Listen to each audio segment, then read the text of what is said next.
నగదు తక్కువ బంగారం ఎక్కువ BNR gold and diamonds Vijayawada Bengaluru Vizag. So Roopa Devi గారు నమస్తే. నమస్తే నమస్తే. థ్యాంక్ యూ అన్ని మాటలు. సో ఈ రోజంతా మిమ్మల్ని పొగిడే కార్యక్రమే. సో ఫస్ట్ ఆఫ్ ఆల్ చాలా చాలా హ్యాపీగా ఉంది. ఎందుకంటే 60s, 70s, 80s, 90s అందరినీ నేను చూశాను. ఇప్పుడు భూమి మీద బతుకున్న వాళ్ళందరినీ వాళ్ళని చూస్తున్నప్పుడు ఒక ఆనందం, తెలియని ఒక ఆనందం. ఎక్కడి నుంచి అంటే మన గుండె లోతుల నుంచి వస్తుంది అంటారు కదా, అలా. ఎందుకంటే ఎన్నో సినిమాలు, ఎన్నో వందల సినిమాలు, మంచి మంచి క్యారెక్టర్స్ చేయటమే కాకుండా అసలుకి మీరు తీసుకున్న ఆ లైన్ ఉంటుంది చూసారా, ఓ మై గాడ్. మీ జర్నీ చూస్తుంటే నాకే అనిపిస్తుంది వచ్చేటప్పుడు కార్లో, ఎక్కడ పుట్టాం, ఎక్కడ పెరిగాం, ఎక్కడికి వెళ్ళి స్టార్ హీరోయిన్గా ఎదిగామని. బట్ ఏమనిపిస్తుంది, ఈ ఆల్మోస్ట్ 40 years అయిపోయింది కదా మీరు వచ్చేసి. 40 సంవత్సరాల సినిమా జీవితం అనేది మామూలు విషయం కాదు, ఆషామాషి కాదు. చాలా కష్టంతో పాటు ఇష్టంతో చేశారు కాబట్టి ఇంత పెద్ద స్టార్ హీరోయిన్ అయ్యారు. కాబట్టి రూపాదేవి గారు ఏం చెప్తారు ఫస్ట్ ఆఫ్ ఆల్? నాకు అవన్నీ తెలియదండి. మీరు చెప్పిన అబ్జెక్టివ్స్ అన్ని కూడా నాకు తెలియదు. కానీ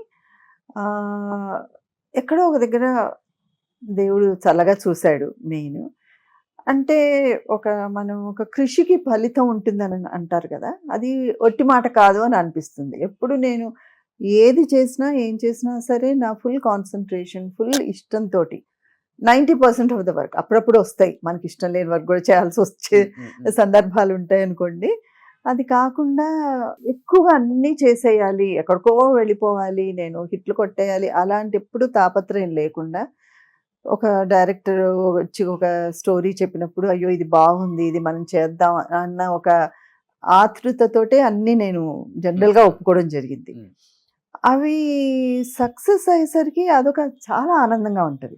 మీరు అన్నట్టు అప్పుడు మనకి తెలీదు మనం ఈ జర్నీ ఇలా చేసామా, మనం చేసింది తప్ప రైటా, అందరూ ఆ దారిలో వెళ్తున్నారే, మనం ఆ దారిలో వెళ్ళలేదే, మనం ఇంత సంపాదించేలేదే, ఇలాగా మార్కెటింగ్ చేసుకోలేదే, ఇవన్నీ అప్పుడప్పుడు అనుమానాలు ఉండేవి. ఇప్పుడు ఒక్కోసారి మీలాంటి వాళ్ళు చెప్పినప్పుడు, పర్టికులర్లీ అభిమానులు కొంతమంది మాట్లాడినప్పుడు, ఓహో అయితే మనం చేసింది కరెక్టే, మనం సరైన మార్గాన్ని ఎన్నుకున్నాం అని అనిపిస్తుంది. ఓకే.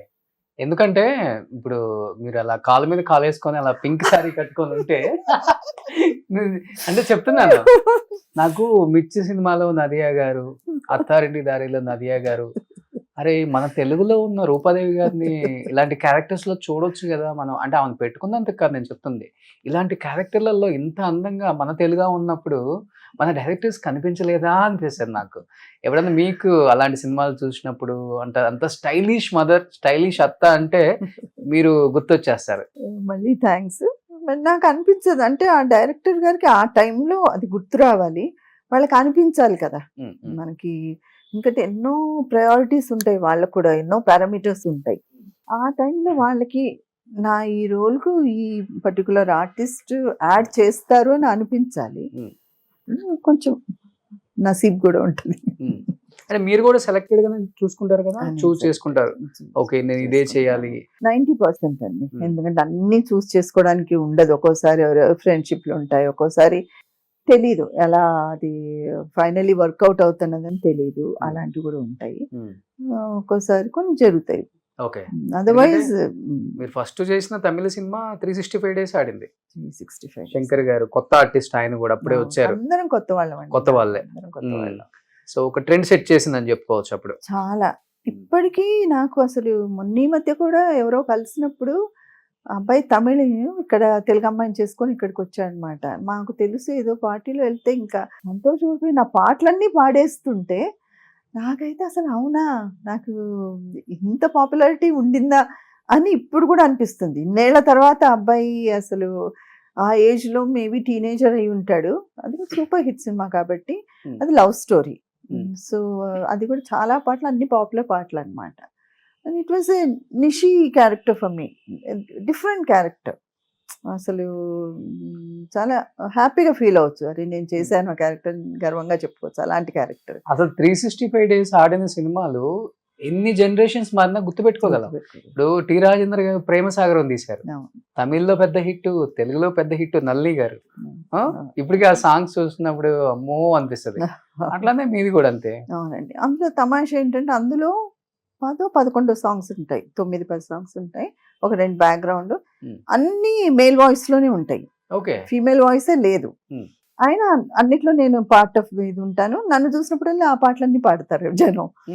తర్వాత ఫుల్ సినిమా ఇలా నిండుగా కప్పుకొని ఉంటాను, ఒక్క జడ సింపుల్ మేకప్ నిండుగా కప్పుకొని ఉంటాను అనమాట. నో ఎక్స్పోజర్, నో ఇది, చాలా తక్కువ డైలాగ్స్.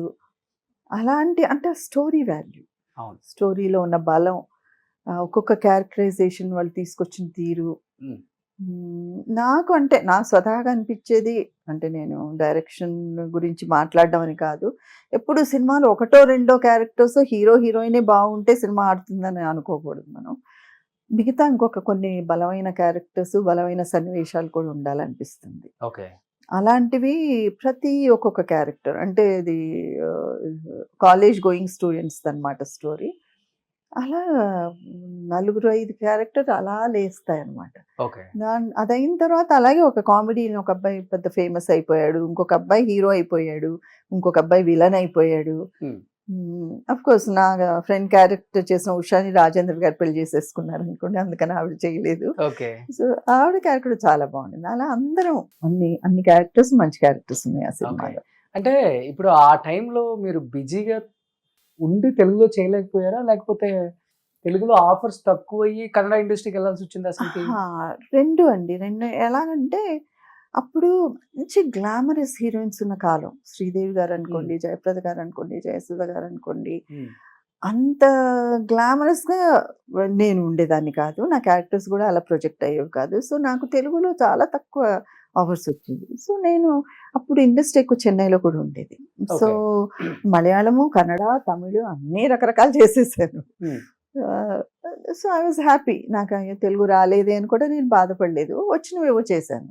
దాంట్లో పర్టికులర్లీ నన్ను ఎందుకో ఆర్ట్ ఫిల్మ్స్ వాళ్ళు ఎక్కువగా లైక్ చేసేవాళ్ళు. మేబీ ముందు నుంచి తక్కువ మేకప్ వేసుకోవడం, కొంచెం నార్మల్గా యాక్టింగ్ వైజ్ కూడా న్యాచురల్ ఉండడం అని తెలియదు నాకు. I really don't know the reason.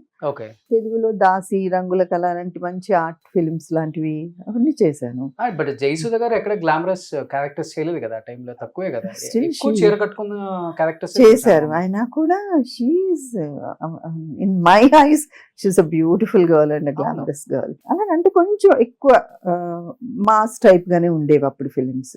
Maybe నేను ఫిట్ ఇన్ అవ్వలేదో ఏంటో తెలియదు. ఓకే, అంటే మీకు ఫస్ట్ నుంచి కొంచెం ఇష్టం లేదా అలాంటి క్యారెక్టర్స్? కొంచెం ఇష్టం కూడా లేదు, అంటే నాట్ వెరీ కంఫర్టబుల్. ఓకే, అయినా కొన్ని చేశాను, 1-2 అలాంటి క్యారెక్టర్స్ కూడా చేశాను. కన్నడలో దాంట్లో చేశాను, బట్ కన్నడలో ఈ పాటలు, డాన్సులు అవన్నీ కూడా చేశాను. But at the same time రోల్లో సంథింగ్ ఉండేదన్నమాట. ఓకే, అలా మీరు ఫస్ట్ కెరీర్ స్టార్టింగ్ లోనే ఒక వేశ్య క్యారెక్టర్ చేశారు కదండి, చాలా మంచి పేరు వచ్చింది. చాలా మంచి పేరు, చాలా మంచి పేరు వచ్చింది. బట్ స్టార్టింగ్ కెరీర్ లో భయం వేసిందా, అమ్మో ఇలాంటి క్యారెక్టర్ అసలు ప్రతిరోజు ఏడుపు